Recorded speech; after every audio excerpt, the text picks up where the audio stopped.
বুদ্ধি দিয়েছেন আল্লাহ, আপনার বিবেক দিয়েছেন, আপনি নিজে তালাশ করে দেখবেন যে আসলেই আল্লাহর রাসূল যে রাজনীতি করেছেন সেই রাজনীতি আমাকে করতে হবে কি হবে না। আল্লাহ বলেছেন তুমি যদি আল্লাহকে ভালোবাসতে চাও তবে নবী মুহাম্মদের অনুসরণ করো। নবী মুহাম্মদ যদি রাজনীতি করে থাকেন তাহলে ইসলাম এবং রাজনীতিকে যদি আপনি আলাদা করেন, কিয়ামত পর্যন্ত আপনি নিজেকে একজন সাচ্চা মুসলিম হিসাবে অবশ্যই কাউন্ট করতে পারবেন না। কারণ আল্লাহ রাসূল বিদায় হজের ভাষণে বলেছেন তোমরা যদি পরকালে জান্নাতে যেতে চাও তাহলে কোরআন এবং আমার সুন্নাহকে আঁকড়িয়ে ধরতেই হবে, তাহলে তুমি নিজেকে মুসলিম দাবি করতে পারবা। সরাসরি কোরআনে যদি কোনো বিষয়ের ব্যাখ্যা না পাওয়া যায় তাহলে কোথায় তালাশ করতে হবে? হাদিসে। 5 ওয়াক্ত নামাজ পড়তে হবে, জোহরের ফরজ নামাজ কিভাবে পড়বেন এইটা কি কোরআনে লেখা আছে? নাই। এটা কোথায়? হাদিসে।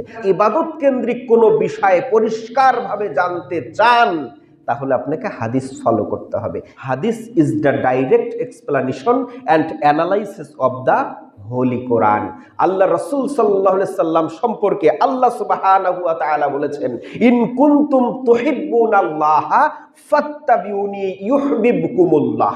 যদি তোমরা আমি আল্লাহকে ভালোবাসতে চাও তবে নবী মুহাম্মদ সাল্লাল্লাহু আলাইহি সাল্লামের অনুসরণ করো। এই কথাটা বলেছেন কে? তাহলে কার অনুসরণ করতে হবে? বিশ্ব নবী। কার?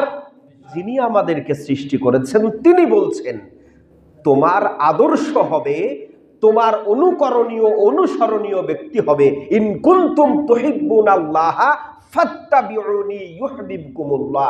যদি আল্লাহর কাছে ভালোবাসা পেতে চাও তবে নবী মুহাম্মদের অনুসরণ করো। আল্লাহ রাসূল সাল্লাল্লাহু আলাইহি সাল্লাম কোন এক সময় রাষ্ট্রপ্রধান ছিলেন, এইটা কি আপনারা জানেন?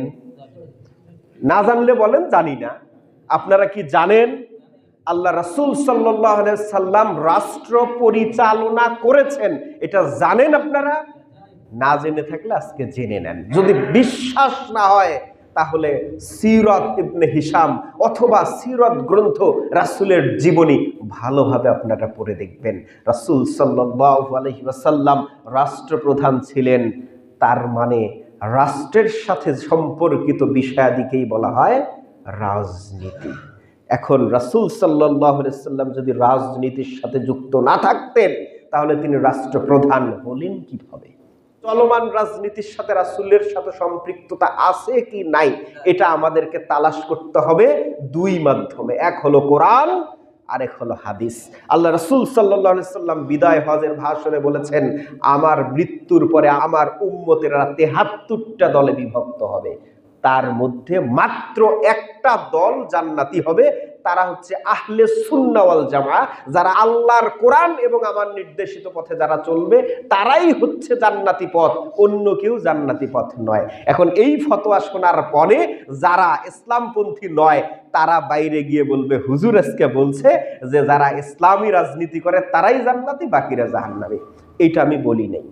এটা আপনার বুদ্ধি দিয়েছেন আল্লাহ, আপনার বিবেক দিয়েছেন, আপনি নিজে তালাশ করে দেখবেন যে আসলেই আল্লাহর রাসূল যে রাজনীতি করেছেন সেই রাজনীতি আমাকে করতে হবে কি হবে না।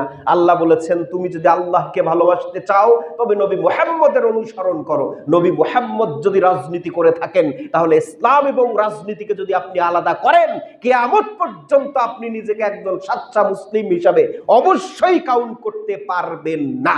কারণ আল্লাহ রাসূল বিদায় হজের ভাষণে বলেছেন তোমরা যদি পরকালে জান্নাতে যেতে চাও তাহলে কোরআন এবং আমার সুন্নাহকে আঁকড়িয়ে ধরতেই হবে, তাহলে তুমি নিজেকে মুসলিম দাবি করতে পারবা।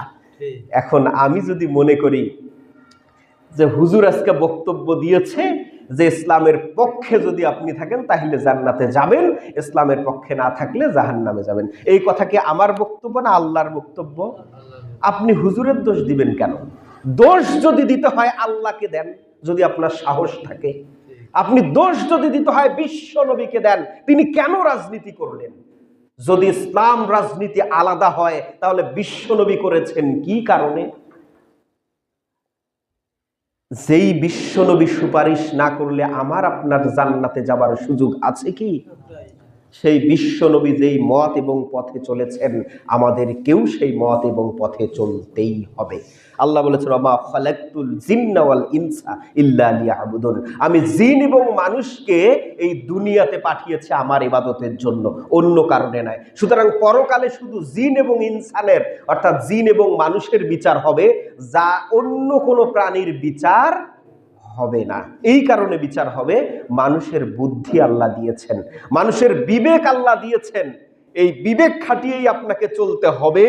তবেই আপনি পরকালে জান্নাতে যেতে পারবেন কিনা সেটা দুনিয়ার কাজকর্মের উপর ভিত্তি করেই বুঝতে পারবেন। এটা চার্জারের লাইন, এটা হেডফোনের লাইন, আপনি এইটাতে চার্জারের লাইন ঢুকিয়ে বিদ্যুতে দিলেই কেবল চার্জ হবে। হেডফোনের লাইনে যদি বিদ্যুতের কানেকশন দিয়ে কিয়ামত পর্যন্ত চার্জ দেন, বলেন তো চার্জ হবে? জোরে বলতে হবে, হবে না। আপনি যদি এই ইসলামটাকে কোরআন অনুযায়ী সাজাতে চান, আপনি যদি বিশ্বনবীর নির্দেশিত পথে চলেন, কোরআন দিয়ে আপনার জীবন পরিচালিত করেন, তবেই কেবল এই দুনিয়াতে শান্তি দেওয়া সম্ভব, পরকালে জান্নাত যাওয়া সম্ভব। নিজস্ব মন গড়ায়, নিজের মন গড়া ভাবে কাউকে নেতা দাবি করে যদি পরকালে জান্নাতে যাওয়া যাইতো, তাহলে বিশ্বনবী এ কথা বলতেন না, আর আল্লাহ এ কথা বলতেন না, ইন কুনতুম তুহিব্বুনাল্লাহ ফাত্তাবিউনি ইউহিব্বুকুমুল্লাহ, যদি তোমরা আল্লাহকে ভালোবাসতে চাও তবে নবী মুহাম্মদ সাল্লাল্লাহু আলাইহি ওয়াসাল্লামের অনুসরণ করো, তাহলে আল্লাহ তোমাদেরকে ভালোবাসবেন, তোমাদের যত গুনাহ আছে সব মাফ করে দিবেন এবং পরকালে তোমাদেরকে জান্নাত দিবেন। বলেন সুবহানাল্লাহ। এখন আমি যদি আপনাকে বলি জান্নাতের পথে, যদি জান্নাতে যেতে চান ইসলাম পন্থীদের সাথে থাকেন, এটা কি আমার বলা অন্যায় হবে? এটা কি কোনো মৌলবীর বক্তব্য? এটা কোনো ইমাম সাহেবের বক্তব্য? এটা স্বয়ং সৃষ্টিকর্তা বলেছেন। এখন আপনি যদি এটা তালাশ করে ভালোটা না বুঝতে পারেন, তাহলে আপনার ব্যর্থতা, পরকালে এটার জন্য আল্লাহর দরবারে আপনাকে জবাব দিতে হবে।